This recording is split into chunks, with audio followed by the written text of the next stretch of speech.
What if the biggest geopolitical miscalculation in modern history happened not in a war room, not on a battlefield, but in a champagne toast?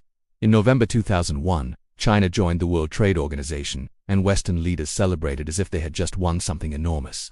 They believed that by pulling China into the global economic system, they were setting in motion an unstoppable chain reaction, one that would inevitably lead China toward democracy, toward open markets, and toward becoming more like the West. That certainty, held for over 4 decades, now lies in ruins, not because China outsmarted the West in some dramatic showdown, but because the West fundamentally misread what China was and what it intended to become. This documentary is the story of that misreading. It is a story of assumptions mistaken for facts, and frameworks applied to a nation that was never meant to fit inside them. The script the West believed in. Western policymakers weren't naive. They were operating from a script that had worked before. Economic freedom leads to political freedom. Markets nurture a middle class. A growing middle class demands rights. This wasn't mere theory. It was observable history. South Korea democratized. Taiwan democratized. Even Chile moved away from authoritarianism as its economy matured. The Soviet Union collapsed partly because it refused to modernize economically. So when China said it wanted market reforms while keeping one-party rule, Western observers nodded and waited for the contradictions to catch up. The fatal flaw in this thinking was the assumption that there were only 2 roads: capitalism or communism, democracy or authoritarianism. These were treated as binary switches, not as points on a spectrum. What no one seriously entertained was the possibility that China might find an entirely different path, one that borrowed from both worlds, obeyed neither fully, and proved surprisingly durable. The question the West should have asked was not when will China become like us, but rather what if it never has to. The hybrid system the world didn't recognize. Here is a fact that still surprises many people today. China's private sector accounts for more than 60% of its economic output, 70% of its national wealth, and over 80% of urban employment. These are not the numbers of a command economy. These look remarkably like the numbers of a thriving market system. And yet, the Communist Party's grip on politics, media, and strategic industries has not loosened in many ways. It has tightened. How can both of these things be true at the same time? The answer is something economists initially dismissed as corruption or an unstable transitional phase. China built what can best be described as a hybrid operating system, one that fused centralized political control with decentralized economic competition. This wasn't a compromise between socialism and capitalism. It was a genuinely new configuration, one that weaponized elements of both to create something the existing vocabulary of political science couldn't fully name. The West kept searching for the familiar, and in doing so, missed what was actually being built. The mayor economy, China's secret engine. Imagine a government system where thousands of local officials, mayors, governors, regional party secretaries have their entire careers, their promotions, and their futures tied to a single performance metric: economic growth. This is not a metaphor. This is how China's internal incentive structure was designed, and it produced something remarkable. Beijing would set the grand vision, the long-term direction.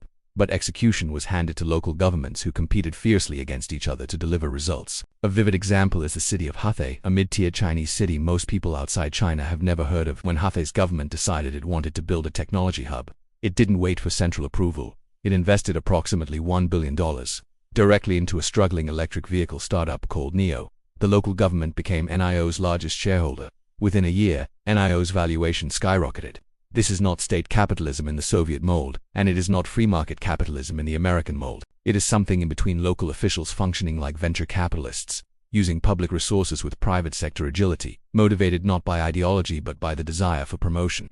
The jungle that outcompeted the paradise. China's hybrid economy created what can be described as 2 parallel worlds. State-owned enterprises lived in what might be called paradise: easy access to credit, guaranteed government contracts, and monopolistic advantages in strategic sectors. Private entrepreneurs, on the other hand, were born into a jungle: fierce competition, high barriers, no safety net, and constant uncertainty about where the government's invisible hand might reach next. And here is the miracle the West never predicted: the jungle won. Those private entrepreneurs, scrapping for survival in an environment with no guarantees, out-innovated the state-backed giants. They built Alibaba, Tencent, Huawei, and BYD. They turned China into the world's second-largest economy, not in spite of the Communist Party's presence, but through an informal collaboration with it. Entrepreneurs needed legitimacy and market access. Local officials needed GDP growth to secure promotions. A quiet, often legally ambiguous deal was struck millions of times across China's vast landscape, and the aggregate result was one of the fastest economic expansions in human history. Why prosperity did not lead to democracy? Western analysts had one more prediction tucked into their playbook. When Chinese people got rich, they would inevitably demand political rights. A prosperous middle class would push for freedom of speech, competitive elections, and limited government. This was not an unreasonable expectation. It had proven correct in multiple other contexts. But in China, the democratic revolution the West was waiting for simply did not arrive. The explanation requires rethinking what legitimacy means. In the Western democratic tradition, legitimacy flows from elections, from the consent of the governed, expressed through the ballot box. But in China's political tradition, legitimacy has historically been tied to performance, to the ability of a ruling authority to deliver stability, security, and rising prosperity. The Communist Party's implicit deal with its citizens was never about voting rights. It was an economic compact. We will lift your standard of living. You will not challenge our political authority. And for 40 years, the party delivered on its end of the bargain.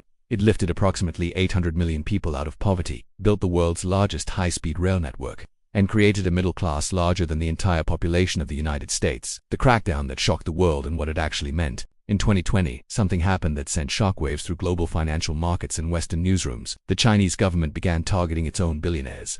Jack Ma, once celebrated as China's most famous entrepreneur, vanished from public view after publicly criticizing regulators. The Ant Group IPO, set to be the largest initial public offering in history, was cancelled overnight. Alibaba was handed a record antitrust fine.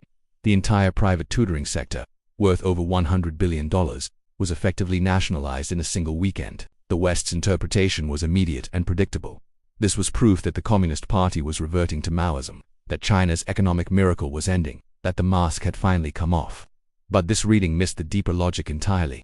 China's growth model for 40 years had been built on Deng Xiaoping's promise, let some people get rich first. By 2020, that first chapter was complete, and the second chapter, common prosperity, was beginning.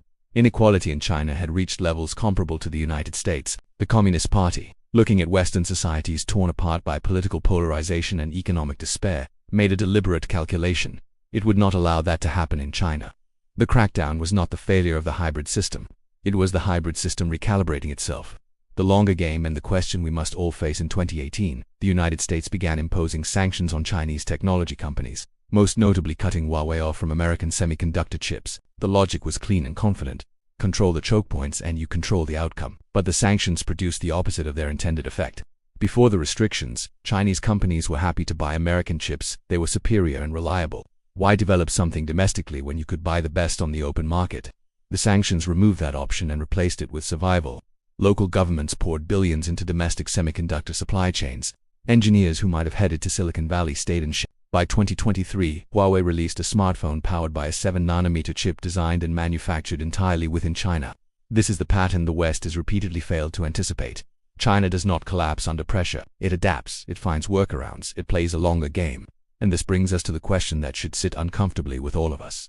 What if China's hybrid model, state power fused with market dynamism, delivering growth without democracy, becomes a template that other nations find attractive? What if the 21st century belongs not to the freest century but to the most adaptive one? These are not predictions, they are possibilities, and they challenge assumptions about democracy, free markets, and Western values that much of the world has held as universal truths for generations. If those assumptions are wrong, if China has indeed found a third way, then the world we thought we understood has already changed. We just haven't fully noticed yet. If this documentary made you think differently about China, the global order, or the assumptions we carry without questioning, we'd love to hear from you. Drop your thoughts in the comments below. Are you surprised by China's hybrid model? Do you think the West could have handled this differently? Share your perspective. Every viewpoint matters in conversations like this one.